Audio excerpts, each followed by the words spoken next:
إن الحمد لله نحمده ونستعينه ونستغفره ونعوذ بالله من شرور أنفسنا ومن سيئات أعمالنا من يهده الله فلا مضل له ومن يضلل فلا هادي له وأشهد أن لا إله إلا الله وحده لا شريك له وأشهد أن محمدا عبده ورسوله أما بعد فإن خير الحديث كتاب الله وخير الهدي هدي محمد صلى الله عليه وآله وسلم وشر الأمور محدثاتها وكل محدثة بدعة وكل بدعة ضلالة وكل ضلالة في النار.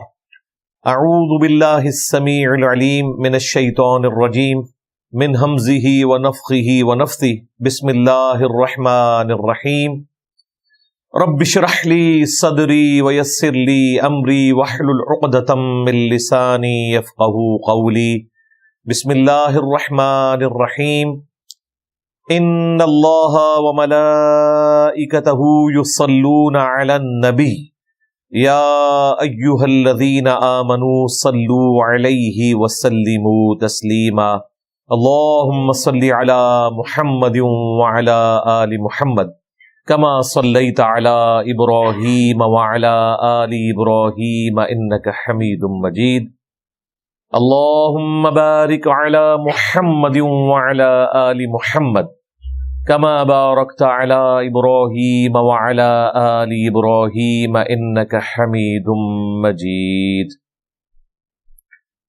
اللهم ربنا آتنا في الدنيا حسنة وفي الآخرة حسنة وقنا عذاب النار. وربنا آتنا من لدنك رحمة وهيئ لنا من أمرنا رشدا. لا إله إلا أنت سبحانك إني كنت من الظالمين. حسبنا الله ونعم الوكيل. یا حی یا قیوم برحمتک استغیث ولا حول ولا قوة الا باللہ العلی العظیم. آمین. الحمدللہ آج 22 ستمبر 2024 کو سنڈے کے دن ہماری یہ قرآن کلاس نمبر 194 کی اسٹوڈیو ریکارڈنگ ہونے جا رہی ہے. آج انشاءاللہ تعالی ہم سورہ بنی اسرائیل کی آیت نمبر 36 سے آنورڈ سٹارٹ لیں گے. اعوذ باللہ من الشیطان الرجیم. بسم اللہ الرحمن الرحیم. 10 کمانڈمنٹس میں سے 9th کمانڈ آ رہی ہے. وَلَا تَخْفُ مَا لَيْسَ لَكَ بِهِ عِلْمٍ. اور اس بات کے پیچھے مت پڑنا، اس کی پیروی نہ کرنا جس کے بارے میں تمہارے پاس علم نہ ہو. ان السمع والبصر والفؤاد كل اولئک کان عنہ مسئولا. بے شک کان، آنکھ اور دل یا دماغ یا اپروپریٹ کہہ لیں عقل، ان سب کے بارے میں تم سے سوال ہوگا قیامت کے دن. یعنی یہ 3 جو اللہ تعالیٰ نے مین انسٹرومنٹس دیے ہیں، کان، آنکھ اور عقل، دل ہو یا دماغ، کیونکہ دل بھی سوچتا ہے دماغ بھی سوچتا ہے. اس کے اوپر الگ سے میری ویڈیو ہے. انسٹرومنٹ آف انٹلیکٹ، عقل کا جو آلہ ہے وہ دل بھی ہے اور دماغ بھی ہے. ان 3 اعضاء کو یوز کر کے تم نے حق بات تک پہنچنے کی کوشش کرنی ہے اور کسی ایسی چیز کی پیروی نہیں کرنی جس کے بارے میں تمہارے پاس علم نہیں ہے. اس کا یہ مطلب نہیں ہے کہ آپ کو کسی چیز کا تعارف ہوتا ہے تو آپ اس کے بارے میں پھر علم ہی حاصل نہ کریں، کیونکہ اگر علم حاصل کیا اور بات سچ نکلی تو ہمیں پیروی کرنی پڑے گی. یہ بھی پبلک میں آپ نے کافی مشہور بات سنی ہوگی کہ جی کوئی اچھائی کی بات اگر سن لی تو پھر اس پہ عمل کرنا پڑ جائے گا. وہ یہ سمجھتے ہیں کہ اگر ہم نے اچھائی کی بات نہ سنی تو قیامت والے دن شاید اللہ تعالیٰ ہمیں چھوڑ دے کہ اس بیچارے کو تو پتہ ہی کوئی نہیں تھا. Ignorance is no excuse on the day of judgment. کسی شخص کا کسی چیز سے متعارف نہ ہونا جو کہ ضروریات دین میں سے ہے، قیامت کے دن اللہ کے حضور کوئی عذر نہیں ہے، دنیا میں بھی نہیں ہے۔ کوئی شخص جو ٹریفک سگنل کو توڑتا ہے، پہلی دفعہ موٹر وے پہ 130 کی سپیڈ کے اوپر گاڑی دوڑانا شروع کر دے اور کہ میں تو جرمنی میں چلاتا تھا، وہاں تو سپیڈ لمٹ ہی کوئی نہیں ہے، اسے بتایا جائے گا کہ بھائی یہاں تو ہے اور اب آپ جرمانہ ادا کریں، انشاءاللہ پھر آپ کبھی نہیں بھولیں گے کہ یہاں پہ لمٹ ہے۔ وہ کہ جی مجھے تو نہیں پتا تھا لہذا اس دفعہ چھوڑ دیں، وہ کہیں گے بھائی ریکارڈ ہو چکا ہے، جرمانہ تو آپ کو دینا ہوگا۔ دنیا میں بھی اگنورنس کوئی ایکسکیوز نہیں۔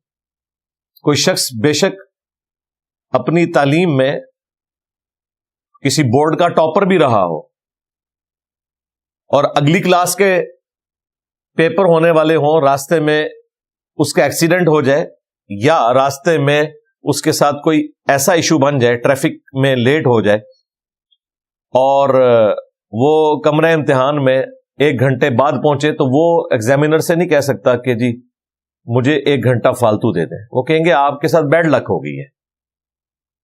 تو اگنورینس کوئی ایکسکیوز نہیں ہے۔ اسی قسم کی جو بیڈ لک کے بہانے لوگ کہتے ہیں جی مجھے تو وقت ہی اتنا نہیں ملا، مجھے تو حالات و واقعات ایسے نہیں ملے کہ میں دین کا علم حاصل کر سکوں، لہذا قیامت والے دن اللہ کے حضور کوئی بچنے کی سبیل ہو جائے گی، تو یہ بالکل غلط ہے۔ باقی وہ حدیث جو جامع ترمذی میں موجود ہے کہ قیامت والے دن کوئی شخص اس وقت تک اپنا قدم نہیں ہٹا سکے گا جب تک کہ 5 سوالوں کے جواب نہ دے لے۔ نمبر 1، عمر کس کام میں گزاری۔ نمبر 2، جوانی کیسے گزاری۔ حالانکہ عمر کے اندر جوانی بھی آتی ہے، لیکن چونکہ یہ گولڈن پیریڈ ہے، اس سوال کا جواب دنیا میں بھی آپ تلاش کریں گے تو پتہ چل جائے گا یہ سوال قیامت والے دن کیوں ہو رہا ہے، کیونکہ انسان کے پاس ٹائم بھی ہوتا ہے، طاقت بھی ہوتی ہے، وہ سچائی تک پہنچ سکتا ہے اپنی ایفرٹ پٹ کر کے، جس طرح جوانی میں اور کاموں کے لیے ایفرٹ پٹ کرتا ہے۔ تیسرا سوال ہوگا مال کیسے کمایا، یعنی کہ حلال طریقے سے یا حرام طریقے سے۔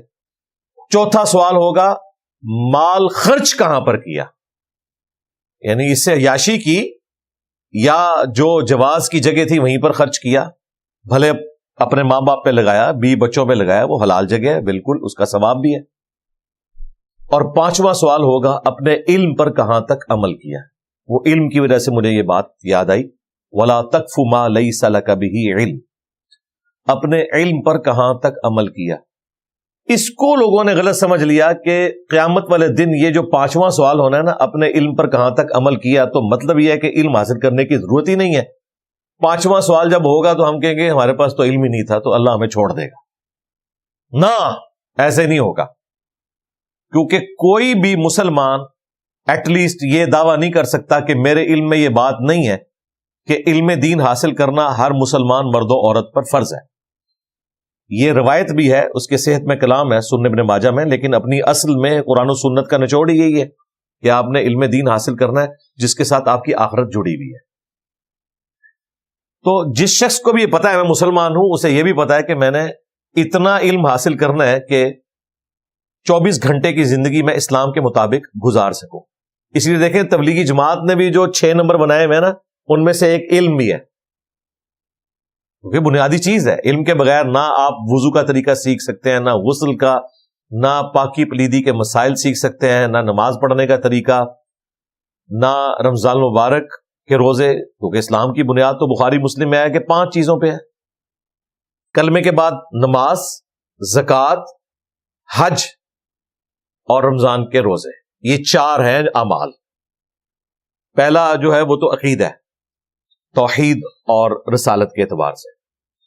تو یہ جو 4 اعمال ہیں، جب تک ان کا علم حاصل نہیں ہوگا اور ان سے جڑی ہوئی چیزوں کا علم، اب ایک شخص کہتا ہے میرے پاس مال ہے اور میں حج کے لیے جا رہا ہوں، تو مال حلال طریقے سے کمایا ہونا چاہیے، یہ نہیں ہے کہ حرام طریقے سے کمایا اور حج کر لیا اور کہ میں اپنے گناہ معاف کروا لوں گا، کیونکہ مسلم شریف میں حدیث ہے کہ حج مبرور جو ہے وہ گزشتہ کے سارے گناہوں کو معاف کر دیتا ہے، تو لہٰذا بخشش ہو جائے گی۔ اس کے ساتھ جتنی کورالریز جڑی ہوئی ہیں نا، وہ بیک وقت ساری کے سارے فنکشنز کو سیٹسفائی ہونا چاہیے، تب جا کے کوئی اینڈ رزلٹ آپ کے حق میں نکلے گا۔ تو علم تو بہرحال آپ نے حاصل کرنا ہی کرنا ہے۔ اپنے علم پر کہاں تک عمل کیا، اس میں یہ بھی داخل ہے کہ علم حاصل کیا کہ نہیں کیا، کیونکہ یہ تو پتا تھا نا میں مسلمان ہوں، میں نے مرنا ہے، اللہ کے حضور پیش ہونا ہے، اس کے لیے تیاری کرنی ہے، یہ سارا کچھ تمہارے علم میں تھا نا، تو اس پہ کتنا عمل کیا کہ آخرت کی جواب دہی کے لیے کوشش کتنی کی، لہذا یہ اپنے دماغ سے نکال دیں۔ یہ کئی لوگ ہیں پرانے بوڑھے آپ دیکھیں، وہ کہتے ہیں نہیں جی وہ سننے دی لوڑ ہی کوئی نہیں، پھر عمل کرنا پڑے گا جی، وہ یہ سمجھتے ہیں نہ سنا تو شاید بخشش ہو جائے گی۔ اس طرح نہیں ہوگا بھائی، فرائض کا علم تو بہرحال حاصل کرنا ہی کرنا ہے، اس کے بغیر تو چھٹکارا نہیں ہے۔ تو قرآن یہ کہہ رہا ہے کہ کسی ایسی چیز کی پیروی نہیں کرنی جس کے بارے میں تمہارے پاس علم نہیں ہے، اور علم حاصل کرنے کے 3 بڑے انسٹرومنٹس کا ذکر کیا، کان، آنکھ اور عقل، دل ہو یا دماغ، ان کے ذریعے آپ نے علم کو حاصل کرنا ہے، اور اس کے بعد سچائی کی پیروی کرنی ہے اور برائی سے اجتناب کرنا ہے۔ اس کے بغیر آپ نے کسی بھی بات کی پیروی نہیں کرنی، بظاہر وہ کتنی ہی اچھی لگ رہی ہے، اگر ڈیفینیٹ علم نہیں ہے اس کی پیروی آپ نے نہیں کرنی، عین ممکن ہے وہ دین میں بدعت ہو۔ اکثر بدعات جو دین میں داخل کی گئی ہیں وہ ثواب کی نظر سے ہی کی ہوئی ہیں نا۔ اگر کوئی شخص 10 محرم کے دن غیر شرعی افعال کرتا ہے تو نیت تو پیچھے اس کی بالکل درست ہے، اور وہ ثواب کی نیت سے کر رہا ہے، اہل البیت سے محبت کا اظہار کر رہا ہے، لیکن وہ کام کر رہا ہے جو اہل البیت علیہم السلام کی تعلیمات کے خلاف ہے۔ اسی طریقے سے 12 ربیع الاول کے موقع کے اوپر جو ادھم مچایا ہوتا ہے انہوں نے، مکے مدینے کے ماڈل بنائے ہوئے ہیں، وہاں بے پردہ عورتیں آ رہی ہیں، پیچھے وہ ڈانس والا میوزک لگا ہوا ہے، اور اس کے اوپر عجیب و غریب ڈسکو قسم کی نعتیں اور قوالیاں چل رہی ہیں، مرد و عورت کا اختلاط ہے، اور کیمرے کے فتنے کے بعد تو کسی کی بھی بہن بیٹی محفوظ نہیں ہے، ان کی چیزیں ریکارڈ ہو کے نیٹ کے اوپر چڑھ جاتی ہیں، اور بعد میں ہی پھر آپس میں روتے پیٹتے رہتے ہیں کہ یہ ہمارے ساتھ کیا ہو گیا۔ تو یہ جتنے کام ہو رہے ہیں، اتنے خرچے ہو رہے ہیں، نیکی کی نیت سے ہی ہو رہے ہیں، لیکن بغیر علم کے ہو رہے ہیں، چونکہ بغیر علم کے ہو رہے ہیں لہذا مردود ہے۔ صحیح بخاری میں حدیث ہے، حضرت حذیفہ ابن یمان نے ایک شخص کو دیکھا کہ وہ نماز کے رکوع اور سجود بڑی تیزی سے ادا کر رہا تھا۔ جیسے ہی اس نے اسلام پھیرا، آپ اس کے پاس آئے اور فرمایا کہ اگر تو اسی طریقے سے نماز پڑھتا ہوا مر گیا نا تو محمد صلی اللہ علیہ وآلہ وسلم کے طریقے پہ نہیں مرے گا۔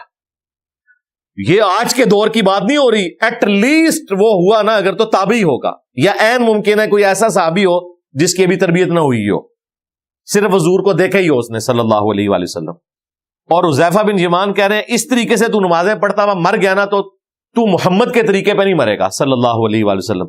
اس کا مطلب آپ کو پتا ہے کیا ہے؟ کہ قیامت والے دن نبی علیہ السلام ایسے لوگوں کو اون نہیں کریں گے۔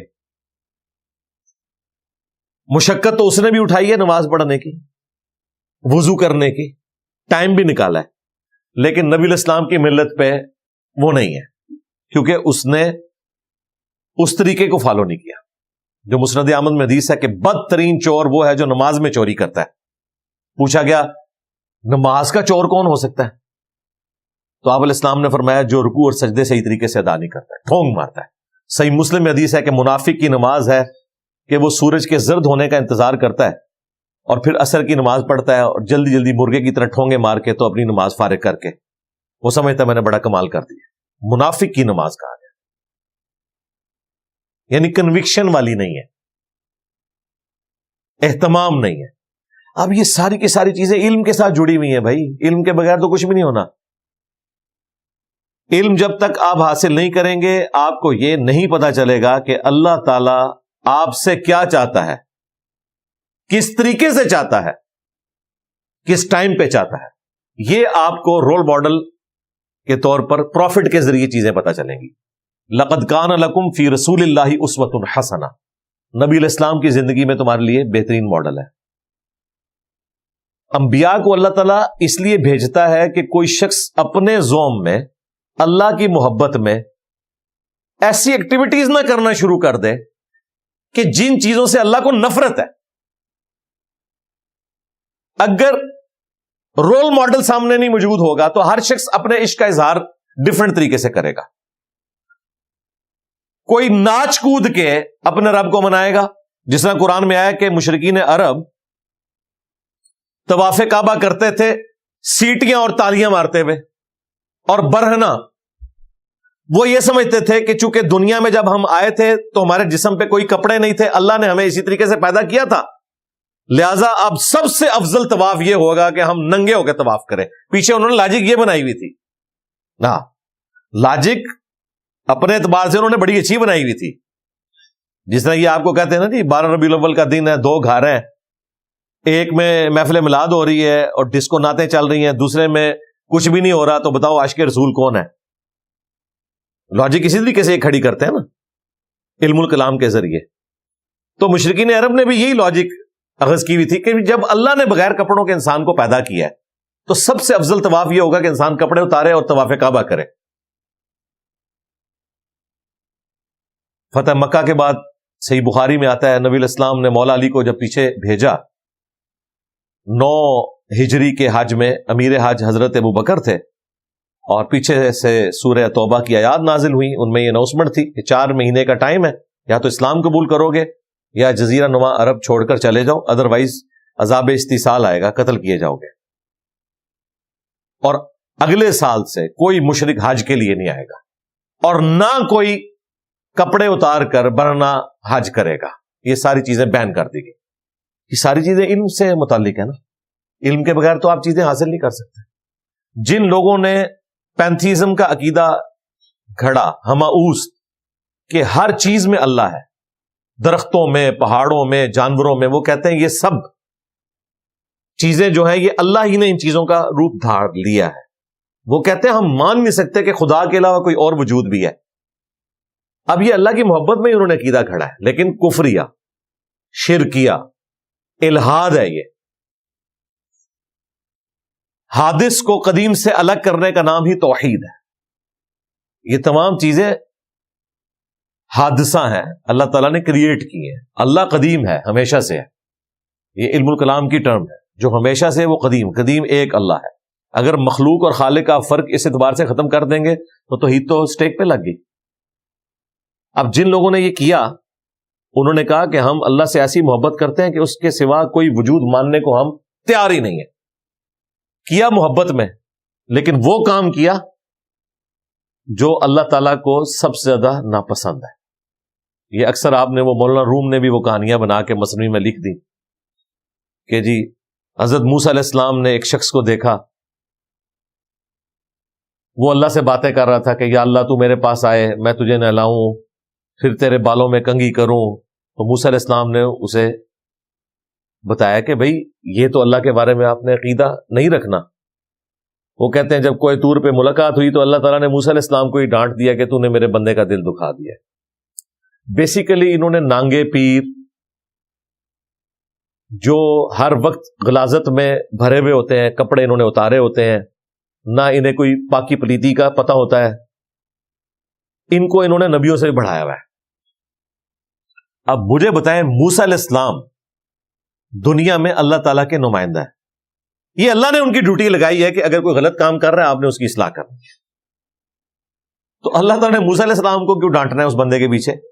موسیٰ علیہ السلام تو اپنی ڈیوٹی پوری کر رہے ہیں، کام تو وہ غلط کر رہا تھا۔ وہ کہتے ہیں نہیں عشق کی باتیں، اس طریقے سے آپ نے عشق کا اظہار کرنا ہے۔ اللہ تبارک و تعالیٰ کہتا ہے لیس کمثلی شیء وہو السمیع البصیر، اللہ کی مثل کوئی شے نہیں ہے۔ پھر اللہ تعالیٰ فرماتا ہے وَلَا تَقُولُوا عَلَى اللَّهِ إِلَّا الْحَقِّ، اللہ کے بارے میں حق کے سوا کوئی بات نہیں کرنی۔ اب یہ حق کے سوا کوئی بات نہیں کرنی، یہ آپ کو کون بتائے گا؟ پیغمبر، اللہ تعالیٰ کی تعلیمات کی روشنی میں۔ لہذا علم کے بغیر بھائی کچھ نہیں ہے، سیدھی سی بات ہے۔ انما یخشی اللہ من عبادہ العلماء، اللہ کی خشیت اور معرفت صرف اہل علم کو ہے۔ قل هل يستوي الذين يعلمون والذين لا يعلمون انما يتذكر اولو الالباب، اے نبی فرماؤ کہ علم والے اور بغیر علم والے کیا برابر ہو سکتے ہیں؟ نصیحت تو نہیں حاصل کرتے مگر عقل والے۔ یہاں آپ کو کہتے ہیں اختے چلے نمبر لے کے، عقل والے ہیں انجے ہی عمرہ گالیاں، یعنی عقل والوں نے تو اپنی عمریں ضائع کر دی ہیں، عشق والے نمبر لے گئے۔ تو انہوں نے عشق کے نام کے اوپر علم کی توہین کی جو نبیوں کی وراثت تھی۔ قرآن میں نبی علیہ السلام کو حکم ہوا ہے قل رب زدنی علما، اے نبی آپ بھی عرض کیا کریں اے اللہ میرے علم میں اضافہ کر دیں۔ علم کی بنیاد پہ ہی آپ اللہ کی شناخت کر سکتے ہیں، علم کی بنیاد پہ آپ آخرت کی ہمیشہ کی کامیابیاں کما سکتے ہیں۔ اس کے بغیر آپ جتنا مرضی زور لگاتے رہیں، آپ ہو سکتا ہے کہ عمل کر کر کے تھک جائیں لیکن اینڈ رزلٹ زیرو نکلے، جو قرآن میں عاملۃ ناصبہ، عمل کر کر کے تھک جانے والے۔ حضرت عمر کا قول ہے اس آیت کے کانٹیکسٹ میں، انہوں نے کہا اس سے مراد یہودی اور نصرانی وہ راہب ہے جنہوں نے باتیں تو بہت کی ہیں لیکن عمل کر کر کے تھک گئے ہیں۔ اللہ کو وہ مطلوب نہیں تھا، وہ پیغمبروں کی تعلیمات یہ نہیں تھی، اور یہ آپ کو کہتے ہیں عبد القادر جیلانی جو ہے وہ 30 سال تک پتے کھاتے رہے۔ اب یہ 30 سال تک پتے کھاتے رہے، یہ کون سا دین ہے، یہ کون سی شریعت ہے؟ پتہ نہیں ان بیچاروں نے کھائے بھی ہیں کہ نہیں، لیکن انہوں نے تو ان کے متھے مار دیے۔ پھر آپ کو کبھی بتائیں گے جی فلاں بزرگ جو ہیں انہوں نے تو 40 سال تک نہ کچھ کھایا نہ کچھ پیا نہ پیشاب کیا، یہ بھی کہتے ہیں ساتھ، نہ سوئے۔ ہم کہتے ہیں بخاری مسلم میں ہے نبی علیہ السلام جب غار ہرا چند دنوں کے لیے تشریف لے گئے تو ٹفن میں کھانا ساتھ لے کے گئے۔ آپ کے لیے تو آسمان سے کوئی کھانا نازل نہیں ہوا، اور تمہارے بابے بغیر کھائے پیے زندہ رہتے ہیں۔ سب جھوٹ ہے، یہ علم کے بغیر ہے چیزیں۔ ابھی تو میں وہ علم ڈسکس کر رہا ہوں جس کا تعلق وحی کے ساتھ ہے، علم الوحی، ریویلڈ نالج، قرآن اور سنت کا، کتاب و سنت کا علم، الہامی جو اللہ تعالیٰ پیغمبروں کے ذریعے دیتا ہے۔ اس میں بھی آپ نے جب تک علم حاصل نہیں کرنا، آپ نے دین کے اعتبار سے بھی آگے کسی چیز کی پیروی نہیں کرنی۔ ایک دوسرا علم ہے، وہ ہے ایکوائرڈ نالج، جو اللہ تعالیٰ نے فزیکل فینومینا آف نیچر کا علم رکھ دیا ہے۔ مثلا پیٹرول آگ کو بھڑکاتا ہے، یہ فزیکل نالج ہے، یہ ہماری آبزرویشن میں ہے۔ قرآن و سنت میں کہیں نہیں لکھا ہوا، قرآن و سنت میں کہاں سے آنا تھا؟ پیٹرول کا پہلا جو کنواں ہے پنسلوینیا میں 1853 میں باقاعدہ طور پر دریافت ہوا۔ ویسے تو قبل از مسیح بھی یہ تیل نکلتا تھا زمین سے، لیکن وہ کروڈ آئل کی فارم میں چائنا میں نکالا جاتا تھا۔ وہ اسے ہیلنگ کے لیے استعمال کرتے تھے، انہیں نہیں پتا تھا کہ اسے آگ بھی لگائی جا سکتی ہے، اس میں سے ڈیزل اور یہ ساری پیٹرول اور کیروسین یہ سب کچھ نکالا جا سکتا ہے۔ یہ بعد میں پتا چلا انسانیت کو، بمشکل 200 سال پہلے کی بات ہے۔ لیکن ہمیں یقین ہے کہ ایسا ہی ہوتا ہے، یہ فزیکل فینومینا آف نیچر ہے۔ فزیکل فینومینا آف نیچر یہ بھی ہے کہ آپ گندم کا دانہ بوئیں گے، اس میں سے کھیتی نکلے گی، فروٹ کی گھٹلی بوئیں گے، اس میں سے اس کا درخت نکلے گا۔ یہ ساری چیزیں فزیکل فینومینا آف نیچر ہے، یہ بھی خدا کا تعارف کرواتی ہیں، اور آپ کو کئی توہمات سے یہ چیزیں آزاد کرتی ہیں۔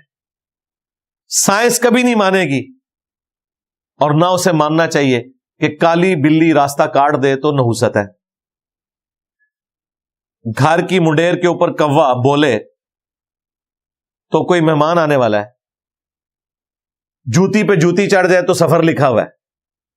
قرآن اور سنت میں تو اس قسم کی کوئی چیز ہوگی نہیں نا، وہاں تو یہ خرافات ہو ہی نہیں سکتی۔ سائنس بھی نہیں مانتی۔ سائنس نے نہ صرف خدا کا تعارف انسانیت کو کروایا ہے، بلکہ جو جھوٹے خدا تھے یا خدا کے مقابلے پہ جھوٹے نظریات بنے ہوئے تھے، ان کی مٹی پلید کر کے رکھتی ہے۔ یہ سارے کی ساری شعبدہ بازیاں ان لوگوں کی کھل گئی ہیں۔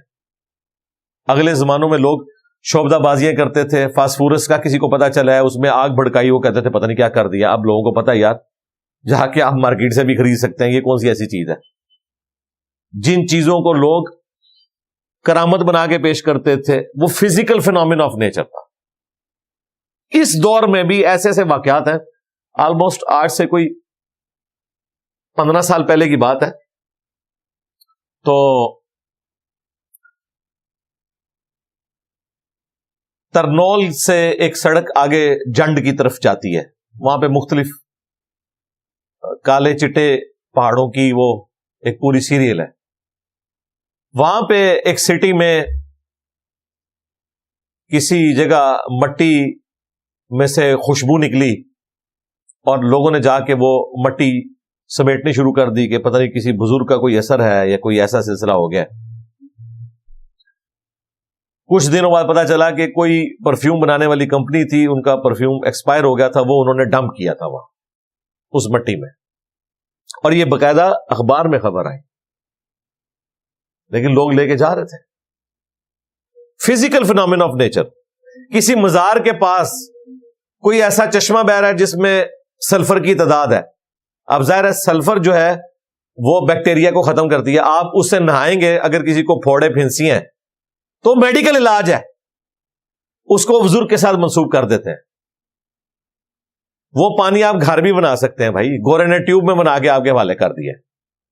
یہ وہ ساری چیزیں جو علم کے ذریعے انسانیت نے سیکھی اور لوگوں نے اس کو پتہ نہیں کیا کچھ بنا کے پیش کیا. لیکن جو انبیاء کے معجزات ہیں وہ فزیکل فینومینا آف نیچر کو توڑنے والے ہیں. یہ سائنس نہیں کبھی کر سکتی کہ مردے کو زندہ کرتا ہے, یہ عیسیٰ علیہ السلام کا معجزہ ہے. یہ بھی کبھی نہیں ہوگا کہ مٹی کی مورت میں کوئی پھونک مارے اور وہ پرندہ بن جائے.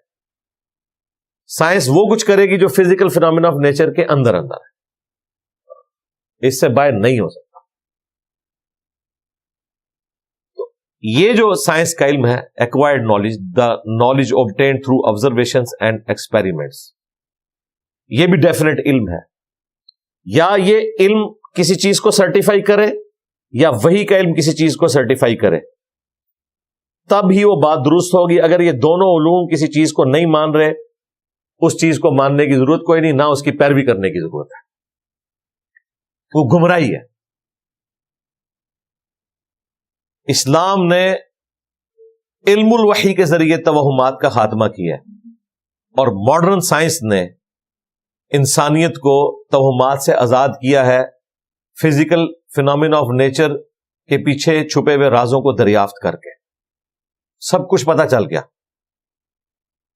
اور چیزوں کو ایڈریس کرنا شروع کر دیا. بیماریوں کے علاج آنے شروع ہو گئے, بلڈ گروپ دریافت ہو گئے, انسانیت کو پتہ چل گیا کہ اس طریقے سے چیزوں کو ایڈریس کیا جا سکتا ہے. اسی وجہ سے آپ دیکھیں ایوریج لائف انسان کی بڑھ گئی. پہلے تو اس طرح زندگی نہیں ہوتی تھی.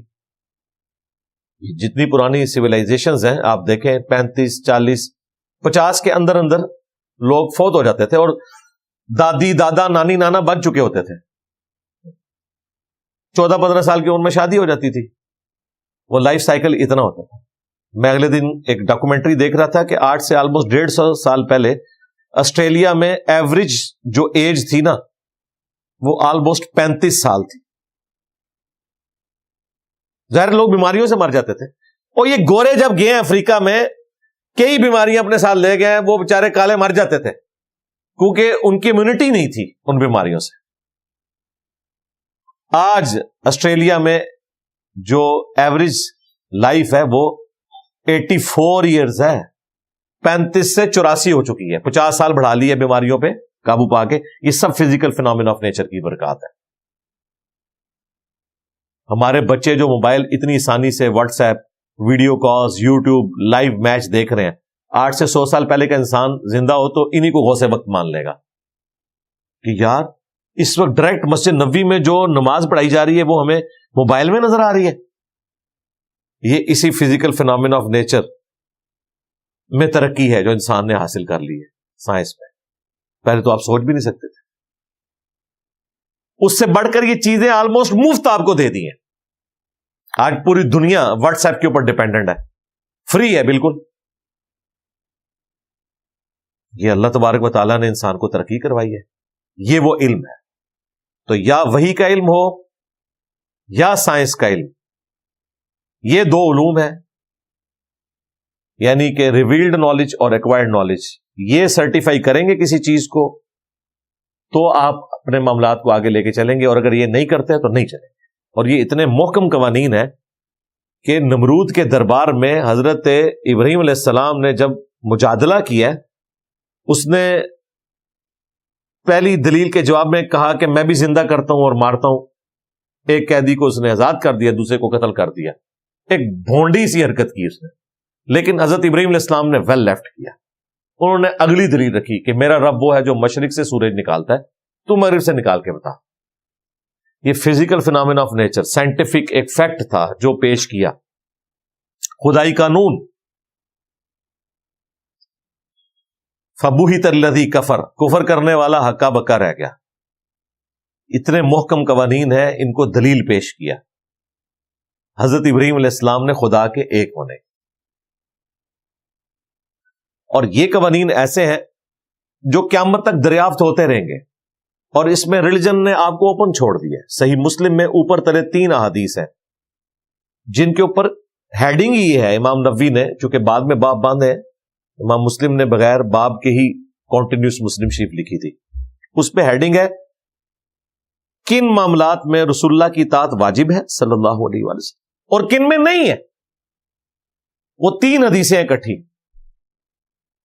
نبی صلی اللہ علیہ وآلہ وسلم جب ہجرت کر کے مدینہ شریف آئے تو وہاں لوگ کھجور کی اچھی فصل لینے کے لیے نر اور مادہ کا ملاپ کروایا کرتے تھے خود سے پودوں کا. آج تک یہ سلسلہ جاری ہے مختلف فروٹس میں. آپ علیہ السلام نے یہ عمل دیکھا تو آپ نے فرمایا اگر ایسا نہ کرو تو کیا ہے، فصل جو ہونی ہے وہ تو ہوگی. آپ نے منع نہیں کیا، ایک مشورہ دیا اور ایک بات ڈسکس کی، وہاں سے چلے گئے. انہوں نے اسے حکم سمجھ لیا اور اس سال انہوں نے یہ عمل نہیں کیا، ان کی فصل تھوڑی ہوگی. شکایت لے کے حضور کے پاس آ گئے صلی اللہ علیہ وسلم. کوئی گستاخی نہ نبی علیہ السلام نے شمار کیا، نہ انہوں نے سوچا کہ کہیں 295C نام پہ لگ جائے. انہیں پتا تھا یہ جینوئن پرابلم ہے. آپ علیہ السلام نے فرمایا کہ میں نے تو تمہیں ایسی کوئی بات نہیں کی تھی.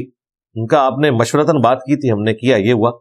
آپ نے فرمایا اگر میں کوئی بات اللہ کے ریفرنس سے کروں تمہارے دین سے متعلق وہ مجھ سے لے لیا کرو، اور اگر میں کسی دنیاوی معاملے میں تمہیں اپنا ذاتی مشورہ دوں تو وَأَنْتُمْ أَعْلَمُ بِأَمْرِ دُنْيَاكُمْ، تم دنیا کے کاموں کو مجھ سے بہتر سمجھتے ہو. کیونکہ نبی علیہ السلام کا سارا تجربہ بھیڑ بکریاں پالنے کا تھا. آپ علیہ السلام کا کھجور سے متعلق کوئی تجربہ نہیں تھا. آپ نے خود ہی کہہ دیا کہ اپنے دنیاوی معاملات کو تم بہتر سمجھتے ہو، اس کو ویسے لے کے چلو. یعنی آج اگر کوئی آپ سے پوچھتا ہے کہ نبی صلی اللہ علیہ وآلہ وسلم نے ہمیں ایٹم بم بنانے کا طریقہ کیوں نہیں بتایا، بھائی نبی علیہ السلام کی یہ فیلڈ ہی نہیں تھی، نہ آپ اس کام کے لیے دنیا میں بھیجے گئے تھے. آپ ہدایت کے امام ہیں. اگر اس کی ضرورت ہوتی تو آپ کو سکھا بھی دیا جاتا. یہ کوئی آپ علیہ السلام کی کمزوری نہیں ہے، وہ آپ کی فیلڈ نہیں تھی، اس میں آپ نے اوپن چھوڑ دیا قیامت تک کے لیے. وَأَنْتُمْ أَعْلَمُ بِأَمْرِ دُنْيَاكُمْ، دنیا کے کاموں کو تم بہتر سمجھتے ہو. ایون بخاری مسلم میں آتا ہے نبی علیہ السلام نے یعنی پریگنینسی کے دوران دودھ بچے کو پلانے سے منع فرمایا. پھر آپ نے کہا کہ میں نے پرشین اور رومن عورتوں کے بارے میں انفارمیشن مجھے ملی ہے کہ کوئی اس حوالے سے نقص ان کی اولاد میں نہیں ہوتا، تو میں تمہیں اس کی اجازت دیتا ہوں. یعنی ایک فزیکلی چیز جو اس وقت شاید کوئی متھ چل رہی ہوگی، اور بعد میں نبی علیہ السلام کی جب یہ علم میں آئی چیز، آپ نے اس کی ریمیڈی کی اس اعتبار سے کہ نہیں، جو فزیکلی یہ تجربات ہیں یہ بتا رہے ہیں کہ ایسا کوئی اور عمل نہیں ہے جس کی وجہ سے کوئی نقصان ہوتا ہو. تو اس طرح آپ علیہ السلام کو اگر کوئی خبر ملتی تھی اور ڈیفینیٹ ہوتی تھی تو آپ اس اعتبار سے مشورہ دے دیتے تھے.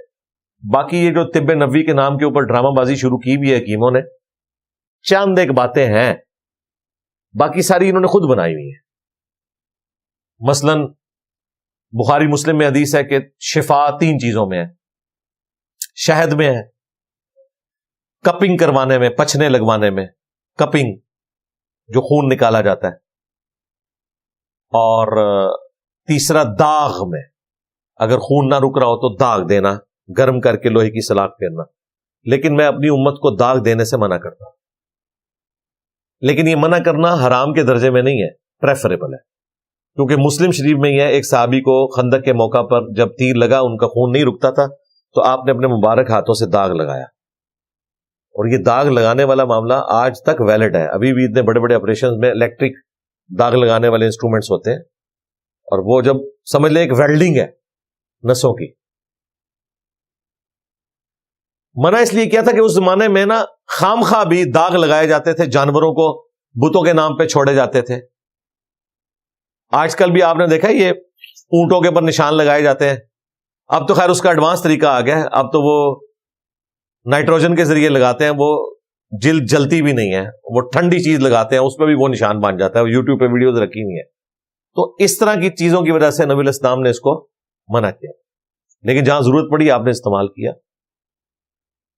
شہد, سائنٹسٹ کہہ رہے ہیں جی 1 چمچ آپ شہد کی لے لیں روزانہ, آپ کے جسم میں کسی چیز کی کوئی کمی نہیں رہے گی. جو کمی ہے وہ خود بخود اس شہد میں سے پوری ہو جائے گی. آپ سوچ رہے ہوں گے 1 چمچ کیا کرے گی؟ بھائی گولی بھی تو اتنی سی ہوتی ہے, 1 چمچ تو بہت ہے. اور وہ جو گولی آپ کو اتنی بڑی نظر آتی ہے نا, اس میں دوائی جو ہے وہ تو ذرے کے برابر ہے, باقی تو وہ ایک پاؤڈر ہے جس نے اس کو اس قابل بنایا ہوا ہے کہ وہ آپ ہاتھ میں پکڑ سکے. تو شاید تو پھر بھی 1 چمچ میں بہت کچھ ہے, شفا موجود ہے. یہ چیزیں ہیں. باقی جو ہر چیز کو طب نبوی بنایا ہوا ہے, اور اس لیول کے اوپر کہ مطلب نبی علیہ السلام کو کدو پسند تھے, یا اگر کسی کو کدو پسند نہیں ہے اسے کہتے ہیں گستاخ رسول ہو گیا, واجب القتل ہو گیا. جی قاضی ابو یوسف نے اپنا بیٹا قتل کر دیا تھا. قاضی ابو یوسف نو پھر دین دی علی بے بھی نہیں سی پتا اگر اس طریقے سے آپ نے بچے قتل کرنے. پسند ناپسند تو ہو سکتی ہے, اللہ کا رزق ہے, کسی کو پسند ہوگا کسی کو نہیں, اس میں گنہگار ہونے والی کوئی بات نہیں. بخاری مسلم میں حدیث ہے, نبی علیہ السلام کے سامنے گوہ کا گوشت لایا گیا. حضرت خالد بن ولید کہہ رہے ہیں میں مزے لے لے کے کھا رہا تھا, اور حضور میری طرف دیکھ ہی جا رہے تھے کہ کتنے شوق سے یہ کھا رہا ہے. تو میں نے کہا رسول اللہ آپ بھی کہیں, میں میرے علاقے کی غذا نہیں ہے, میرا دل نہیں اس کی طرف مائل ہوتا. تو کیا یہ کفران نعمت ہے؟ نہیں, یہ اتنی زیادہ چیزیں اللہ نے بنائی اس لیے کہ بعض لوگوں کو بعض چیزیں اچھی لگیں گی, بعض نہیں لگیں گی. اس کے اوپر آپ کسی کے اوپر فتویٰ نہیں لگا سکتے. لہذا بات سٹارٹ ہوئی تھی یہ 10 کمانڈمنٹ, یہ تو اس پہ 1-1.5 گھنٹہ اور بولا جا سکتا ہے کہ یہ اس علم نے کیا کمال دکھایا ہے کہ آج وہ انسان جو ہزاروں سال سے خواہش رکھتا تھا کہ پرندے کی طرح اڑے, نہ صرف اڑ رہا ہے بلکہ ایک انسان اتنا بڑا جہاز اڑاتا ہے جس میں آلموسٹ کوئی 600 کے قریب مسافر بیٹھتے ہیں. ایئر بس A380 یہ ڈبل ڈیکر جو ابھی بنایا نا ایئر بس نے, پہلے سب سے بڑا جہاز تھا وہ جمبو جیٹ, وہ بھی ڈبل ڈیکر تھا لیکن صرف اس کی ٹپ پہ ڈبل تھی, پیچھے سے وہ سنگل تھا. یہ مکمل ڈبل ڈیکر ہے, اس میں تقریباً کوئی 450 مسافر آتے تھے, اس میں 600. A380 ایک پائلٹ اڑا رہا ہے 600 بندوں کو, اور صرف اڑانا نہیں ہے, واپس لے کے بھی آنا ہے اس نے زمین پہ, ذہن میں رکھیں. اور ایک دفعہ نہیں کرنا, ہزاروں دفعہ کرنا ہے. 10,000 کلومیٹر تک بغیر ریفیولنگ کے اڑنا ہے. کمال کام ہے, یہ ساری سائنس کی برکت ہے. میڈیکل کی فیلڈ دیکھ لیں, صحابہ کرام تو آخری وقت میں اکثر نابینا ہو گئے کیونکہ موتیے کا علاج ہی نہیں تھا. کوئی 60 سال کی عمر میں نابینا ہو گیا ہے, کوئی 50 سال کی عمر میں, نظر بھی کمزور ہو جاتی تھی, اینکیں کوئی نہیں تھی. اب لوگ بہت کم ہی نابینا ہوتے ہیں, علاج ہو جاتا ہے. 80 90 سال کے لوگ ہیں, نظر صحیح کام کرتی ہے, علاج آ چکے ہیں. آنکھوں کا علاج تو آلموسٹ آپ سمجھ لیں ایوالو ہو چکا ہے. پھر یہ اینک کتنی بڑی نعمت ہے, آپ کو بوڑھا ہی نہیں ہونے دیتی, جو چاہے آپ پڑھ سکتے ہیں. پہلے تو لوگ اس طرح نہیں پڑھ سکتے تھے. 40 سال کے بعد میڈیکلی ہر شخص کی نظر کمزور ہونا شروع ہو جاتی ہے. یہ کوئی عیب نہیں ہے. اگر کسی کی نہیں ہوئی نا تو وہ ایکسٹرا آرڈنری کیس ہے, لیکن وہ 41ویں سال میں یا 42ویں سال میں ہونا شروع ہو جائے گی. یہ نیچرل پروسیس ہے, ہر بندے کے ساتھ ہونا ہے. اور آج کل جو ہماری خوراکیں ہیں اور ایشوز کی وجہ سے دور کی اور قریب کی نظر, اور یہ جو ابھی یہ سمارٹ فون کا عذاب جو مسلط ہوا ہے, اس کا ایکسیسو یوز ضرورت کے تحت ہو تو یہ سمجھ لیں آپ ہر چیز آپ کے ہاتھ میں ہے, قرآن و سنت کی پوری لائبریری آپ کے ہاتھ میں ہے. لیکن ایکسیسو یوز 2050 تک سائنٹسٹ ہمیں کہہ رہے ہیں کہ دنیا میں 4 ارب لوگ یعنی آدھی آبادی ایسی ہوگی جن کی دور کی نظر کمزور ہو جائے گی.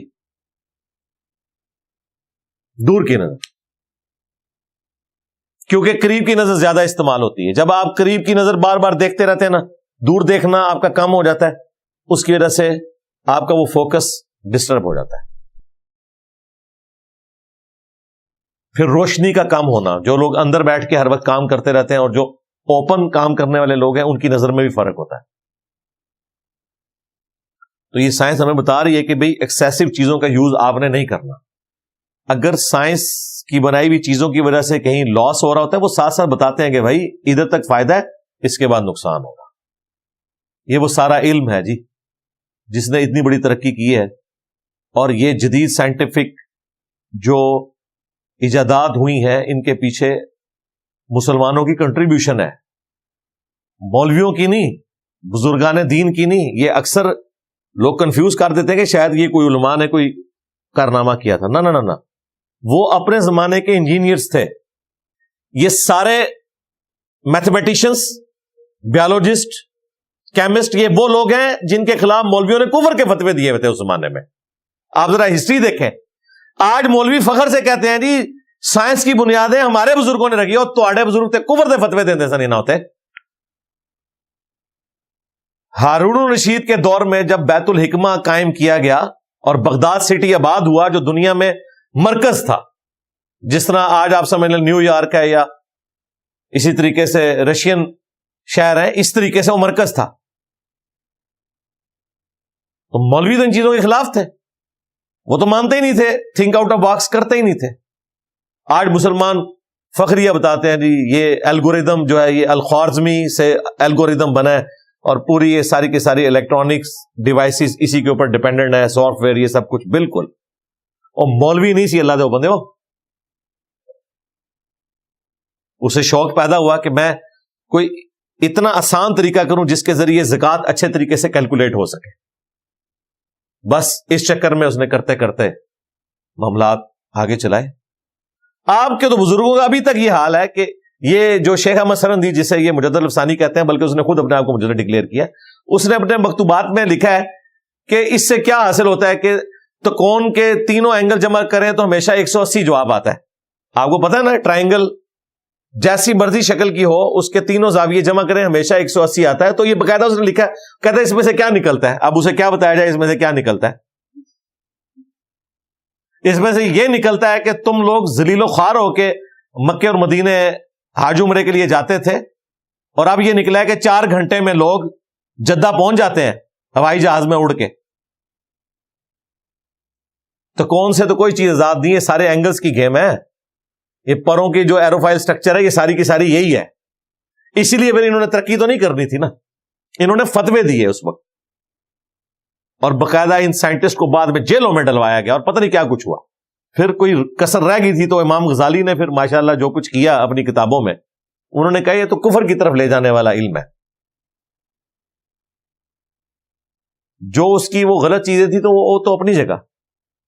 یہ کوئی سکون کی زندگی نہیں ان لوگوں نے گزاری. یہ نہ سمجھے گا یہ کوئی صوفیاء تھے یا بزرگان دین تھے یا کوئی محدثین تھے یا مفسرین تھے. یہ بےچارے اسی طریقے سے اپنے اینڈ پہ کوشش کرنے والے لوگ تھے، بیماریوں کے علاج دریافت کیے. ہاں اسلام کو ان کا کریڈٹ ضرور جاتا ہے کیونکہ اسلام نے ان کا دماغ کھولا.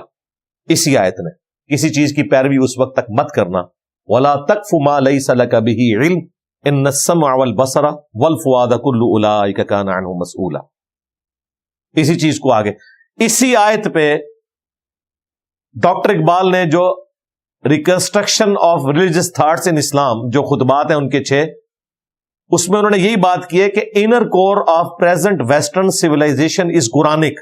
وہ کہتے ہیں اس وقت جو ویسٹ کی ترقی ہے نا، اس کی انر کور قرآن پہ ڈیپینڈنٹ ہے، اس اعتبار سے کہ قرآن بھی کہتا ہے بغیر علم کے پیروی نہیں کرنی. وہاں لوگوں نے علم حاصل کیا فزیکل فینومینا آف نیچر کا، اور دیکھیں سائنس نے کیا ترقی کروائی ہے. ورلڈ وار 1 اور 2 کی برکت سے اگلے 500 سال میں جو ترقی ہونی تھی وہ انہی 10-15 سالوں میں ہو گئی. امریکہ ورلڈ وار 2 میں ہر 5 منٹ میں ایک ہوائی جہاز بنا رہا تھا. 4 لاکھ ہوائی جہاز بنائے انہوں نے ورلڈ وار 2 میں، تب جا کے انہوں نے یہ دنیا کی امامت حاصل کی ہے. ورلڈ کا ایمی نہیں جیتے انہوں نے. ہم آج نہیں بنا سکتے، ہم تو ان کے بنائے ہوئے جہازوں کے پرزے بھی آج تک ان سے مانگتے ہیں. لوگ کہتے نہیں ہم 100 سال پیچھے ہیں، نہیں جی ہم کم از کم 1000 سال پیچھے ہیں ان سے. تو سائنس کی برکت سے سب کچھ کیا نا. انر کور تھی یہ. ڈاکٹر اقبال نے بالکل صحیح چیز ہائی لائٹ. اور یہ صرف سائنس کی فیلڈ میں نہیں، سوشل سائنسز میں بھی. ڈاکٹر اقبال نے جو ابلیس کی مجلس شورا میں کارل مارکس کے بارے میں کہا ہے، وہ یہی انہوں نے چیز ہائی لائٹ کی ہے کہ وہ نبی نہیں، لیکن اس کے پاس وہ کتاب ہے ڈاس کیپیٹال، جس نے آدھی دنیا کو امپریس کیا اور ایک پیرلل میں اس کیپٹلزم کے نظام کو بیلنس کیا. دوسری ایکسٹریم پہ چلا گیا، وہ الگ چیز ہے. لیکن بہرحال ایک چیز کو جب دوسری چیز بیلنس کرتی ہے، وہ اسی طریقے سے ڈائلیکٹیکل مٹیریلزم آگے چلتا ہے. تو اس میں ڈاکٹر اقبال یہ بھی کہتے ہیں کہ انسانیت اتنی ٹھوکریں کھا کر اسی سسٹم کی طرف واپس آ رہی ہے جو نبی الاسلام نے دیا تھا. یعنی وہ کہتے ہیں یہ جو دنیا میں اتنی چینج آ رہی ہے نا، کہ لوگ غلاموں نے اپنے آقاؤں کی زنجیریں توڑ دی ہیں، اسی طریقے سے بیسک ہیومن رائٹس پہ بات ہو رہی ہے، یہ وہی چیزیں ہیں جو قرآن میں موجود تھی، لیکن یورپ نے دھکے کھا کھا کے یہ چیزیں اچیو کر لی ہیں. تو صرف سائنس میں نہیں، سوشل سائنسز میں بھی ہر چیز میں علم نے ترقی کی ہے. اور یہ خصوصاً یہ جو 20ویں صدی ہے نا، 19ویں اور 20ویں صدی، اس زمانے میں اتنے بڑے بڑے لوگ پیدا ہوئے ہیں کہ انسانی ہسٹری میں نہیں پیدا ہوئے، اور تاریخ کا دھارا انہوں نے موڑ کے رکھ دی ہے، کوئی شک نہیں اس کے اندر. اب تو ہم ویلیو ایڈیشن ہی کرتے جا رہے ہیں نا. تو علم کے اوپر یہ بنیاد تھی، اس لیے میں نے اس کے بارے میں تفصیلاً گفتگو کی. اب آخری کمانڈ آ رہی ہے، وَلَا تَمْشِ فِي الْأَرْضِ مَرَحًا، اور زمین میں اکڑ کے مت چل، إِنَّكَ لَن تَخْرِقَ الْأَرْضَ وَلَن تَبْلُغَ الْجِبَالَ طُولًا، نہ تو تو اکڑ کر زمین کو پھاڑ سکتا ہے اور نہ اتنا اونچا ہو سکتا ہے کہ پہاڑوں کے برابر ہو جائے. یہ اللہ تعالیٰ نے بات سمجھانے کے لیے کی کہ جتنا مرضی اکڑ کے چل، تیرے زور سے پاؤں مارنے سے نہ تو زمین پھٹ جانی ہے اور نہ تیرا قد اتنا اونچا ہونا ہے کہ تو پہاڑوں سے اونچا ہو جائے. اللہ تعالیٰ نے یہ پہاڑ تیرا تکبر توڑنے کے لیے رکھے ہوئے، تکبر تو نے نہیں کرنا. اب تکبر کے حوالے سے صحیح مسلم میں حدیث ہے، نبی علیہ السلام نے فرمایا، اللہ تعالیٰ فرماتا ہے کہ تکبر میری چادر ہے، جو اس پہ ہاتھ ڈالے گا میں اسے ضرور عذاب دوں گا. یعنی تکبر صرف ایک ہی ہستی کو شایع ہے، اور وہ ہے جس نے سب کچھ پیدا کیا. مخلوق خواہ پیغمبر ہو، فرشتہ ہو، بڑے سے بڑا انسان ہو، تکبر نہیں کر سکتا. اللہ نے کہا یہ میری چادر ہے. یہ چادر اس لیے کہ آج بھی قبائلی سسٹم میں دیکھیں نا، جو سردار ہوتا ہے اس نے پٹکا رکھا ہوتا ہے اپنے کندھے کے اوپر، چادر وہ آنر ہوتی ہے اس کی. اگر کسی سردار کو ذلیل کرنا نہ، سیدھا اس کا وہ پٹکا کھینچا جاتا تھا ذلیل کرنے کے لیے کہ یہ تیری عزت ہے. تو یہ مثال کے طور پر بات کی گئی کہ تکبر میری چادر ہے. یعنی اللہ تعالیٰ میں جس طرح یہ سرداروں کی چادر ہے نا، تکبر میری چادر ہے، اس کو جو ہاتھ ڈالے گا نا اسے میں عذاب دوں گا. اور کسی کو شایع نہیں ہے تکبر. اور مسلم شریف میں ایک اور حدیث ہے، آپ صلی اللہ علیہ وآلہ وسلم نے فرمایا، جس کے دل میں رائی کے دانے کے برابر بھی تکبر ہوا، جنت میں اس نے نہیں جانا. رائی کے دانے کے برابر. تو صحابہ کرام نے کہا یا رسول اللہ، بعض اوقات ہماری خواہش ہوتی ہے ہمارے کپڑے اچھے ہوں، جوتیاں اچھی ہوں، کیا یہ بھی تکبر ہے؟ آپ نے فرمایا اللہ بھی خوبصورت ہے، خوبصورتی کو پسند فرماتا ہے. یہ تکبر نہیں ہے. تکبر یہ ہے کہ تم حق بات سے اناد کرو، یعنی منہ پھیر لو اور لوگوں کو حقیر جانو. دو چیزیں فرمائی. آپ اچھا لباس پہنے، اچھی جوتیاں پہنے، کوئی مسئلہ نہیں، لیکن اس کی بنیاد پہ کسی سے نفرت نہ کریں، ورنہ تکبر ہو جائے گا. اور اس سے بڑا تکبر کہ آپ کو حق پتہ چل جائے قرآن و سنت کی فارم میں یا کسی اور فارم میں، آپ جان بوجھ کے آنکھیں بند کر لیں، تو یہ آپ کے تکبر کی علامت ہے کہ آپ کے اندر اتنی اکڑ ہے کہ آپ کو پتہ چل گیا کہ یہ سچائی تھی، لیکن آپ کہہ رہے ہیں میں نہیں مانتا. آپ کو بتایا گیا بھی قرآن میں لکھا ہے ایاک نعبد و ایاک نستعین، آپ کہہ رہے ہیں نہیں میں نے نہیں ماننا، میں نے تو سن فریاد پیراں دیا پیرا یہ پڑھنا ہے. یہ تکبر ہے. آپ کو بتایا گیا بخاری مسلم میں نماز کا طریقہ یہ، آپ کہتے ہیں میں نہیں مانتا. تو یہ اللہ اور اس کے رسول کے مقابلے پر آپ کھڑے ہو رہے ہیں. تکبر وہ بری چیز ہے. لوگ کہتے ہیں نا جی لوگ گمراہ ہوتے ہیں شیطان کی پیروی کر کے. تکبر وہ گناہ ہے جس نے شیطان کو شیطان بنا دیا تھا. شیطان کو کس نے گمراہ کیا تھا؟ تکبر. باقیوں کو شیطان گمراہ کرتا ہے دعوت کی حد تک، لیکن یہ تکبر اتنی بری چیز ہے کہ اس نے شیطان کو شیطان بنایا. اسی لیے ہمیں بتایا گیا کہ آپ نے کیا وظیفہ اڈاپٹ کرنا ہے. بخاری مسلم میں حدیث ہے، جنت کے خزانوں میں سے ایک خزانہ ہے لا حول ولا قوت الا باللہ. نہیں ہے طاقت نیکیاں کرنے کی اور نہ قوت ہے گناہوں سے بچنے کی مگر اس کی توفیق سے. اپنے آپ کو اللہ کے سپرد کرنا ہے، پھر تکبر ختم ہوگا. تو اللہ تعالیٰ ہمارا ہے زمین پر اکڑ کر مت چلنا، نہ تو زمین کو پھاڑ لے گا اور نہ تو پہاڑوں کے برابر اونچا ہو سکتا ہے. اب یہ 10 کمانڈمنٹس جب مکمل ہوئی تو اس کے اوپر ورڈکٹ آ رہی ہے، کل ذالک کان سیئہ عند ربک مکروہا. یہ جتنی چیزیں اوپر بیان ہوئی ان میں جو برائی والی باتیں تھیں وہ تیرے رب کے ہاں انتہائی ناپسندیدہ ہیں. ذالک مما اوحی الیک ربک من الحکمہ. یہ ہیں وہ حکمت کی باتیں جو تمہارے رب کی طرف سے تمہیں وحی کی جاتی ہیں اے نبی صلی اللہ علیہ وآلہ وسلم، اور آپ کے ذریعے پوری انسانیت کو. یہ حکمت کی باتیں ہیں. یہ 10 کمانڈمنٹس کہاں سے سٹارٹ ہوئی تھی؟ 4تھی 5ویں کلاس ہے ہماری، توحید سے سٹارٹ ہوئی تھی کہ اللہ کے ساتھ کسی کو شریک نہیں ٹھہرانا. اس کے بعد ماں باپ کے ساتھ حسن سلوک کرنا ہے. اگر وہ بڑھاپے کو پہنچ جائیں تو ان کے سامنے عاجزی کے ساتھ اپنے کندھے جھکا کے رکھنے ہیں، انہیں اف بھی نہیں کہنا. اس کے بعد فضول خرچی نہیں کرنی، رشتہ داروں کو حق دینا ہے ان کا، مسکینوں کو بھی. اولاد کو مفلسی کے ڈر سے قتل نہیں کرنا، بدکاری کے قریب نہیں جانا اور کسی جان کو قتل نہیں کرنا سوائے اس استثناء کے کہ قتل کے بدلے قتل یا فساد فی الارض. اور یتیم کے مال کے قریب نہیں جانا یہاں تک کہ وہ جوان نہ ہو جائے. اور کوئی چیز کسی کو تول کر دینی ہے یا ماپ کے تو اپنا ترازو سیدھا رکھنا ہے، ایمانداری سے رزق حلال کمانا ہے. اور اس کے بعد آج والی یہ کمانڈ آئی کہ علم کے بغیر کسی چیز کی پیروی نہیں کرنی، اور آخری تکبر نہیں کرنا. یہ 10 کمانڈمنٹس کے اوپر میں نے پورا ریسرچ پیپر بھی لکھا ہے. ریسرچ پیپر نمبر جو 7 ہے نا، 4 صفحے ہیں. 2 صفحوں کے اوپر 10 کمانڈمنٹس ہیں اور 2 صفحوں کے اوپر اللہ کے صحیح اولیاء کی 12 خصوصیات سورۃ الفرقان کے آخری رکوع کی روشنی میں. یہ دونوں ہم نے ایک میں کور کیا ہے. اہل سنت پاک.com پہ اور ریسرچ پیپر رکھا ہے. میں نے باقاعدہ نمبرنگ بھی کر دی ہے. ایک اور چیز اس میں سکپ ہوگی، وہ تھی کہ عہد کو پورا کرنا ہے. تم سے عہد کے بارے میں پوچھا جائے گا. اب یہ بات ہوئی کہ یہ حکمت کی باتیں ہیں جو آپ کو وحی کی گئی ہیں آپ کے رب کی طرف سے. اب دیکھیں بریکٹ ختم ہو رہی ہے، وَلَا تَجْعَلْ مَعَ اللَّهِ إِلَٰهًا آخر. اور دیکھنا اللہ کے ساتھ کسی کو معبود نہ ٹھہرا لینا. اول توحید آخر توحید. فَتُلْقَىٰ فِي جَهَنَّمَ، ورنہ تمہیں جہنم میں پھینک دیا جائے گا. مَلُومًا مَدْحُورًا، تانے دیتے ہوئے دھکے مار کے ملامت زدہ کر کے کہ جا جہنم میں. یہ وہ بات ہے، ذلیل و خوار کر کے باتیں سنا سنا کے کہ تو نے اللہ کے ساتھ شرک کیا.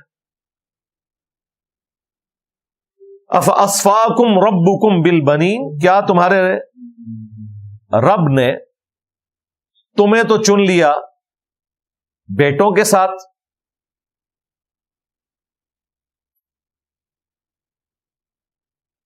وَاتَّخَذَ مِنَ الْمَلَائِكَةِ إِنَاثًا، اور اپنے لیے فرشتوں کو بیٹیاں بنا لیا. اب دیکھیں یہ نعوذ باللہ من ذالک، مشرکین عرب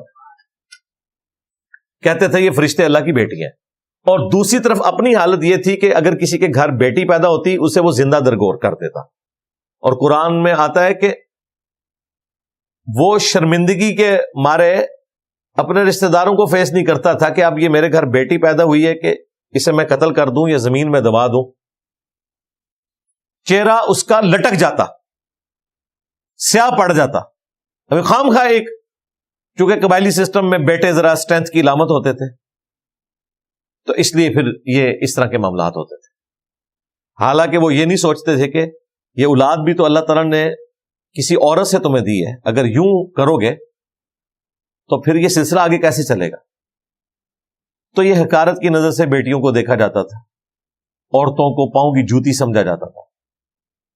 اس کانٹیکسٹ میں اللہ تعالیٰ بیان کر رہا ہے کہ اگر تم اللہ سے محبت کرتے ہو تو پھر تو تمہیں چاہیے کہ تم اللہ تبارک و تعالی کے لیے بھی وہی چیز پسند کرو جو اپنے لیے پسند کرتے ہو، لیکن تمہارا حال یہ ہے کہ تم فرشتوں کو بتا رہے ہو کہ وہ اللہ کی بیٹیاں ہیں، اور اپنا حال یہ ہے کہ بیٹی پیدا ہو جائے تو تمہارا چہرہ لٹک جاتا ہے۔ کیا کمٹمنٹ ہے تمہاری اپنے رب کے ساتھ؟ ہونا تو چاہیے تھا۔ رب کے لیے بھی بیٹے پسند کرتے، فرشتوں کو اللہ کے بیٹے کہہ دیتے، ہے تو وہ بھی شرک تھا، لیکن کوئی ڈھنگ سے کوئی چیز ہونی چاہیے تھی،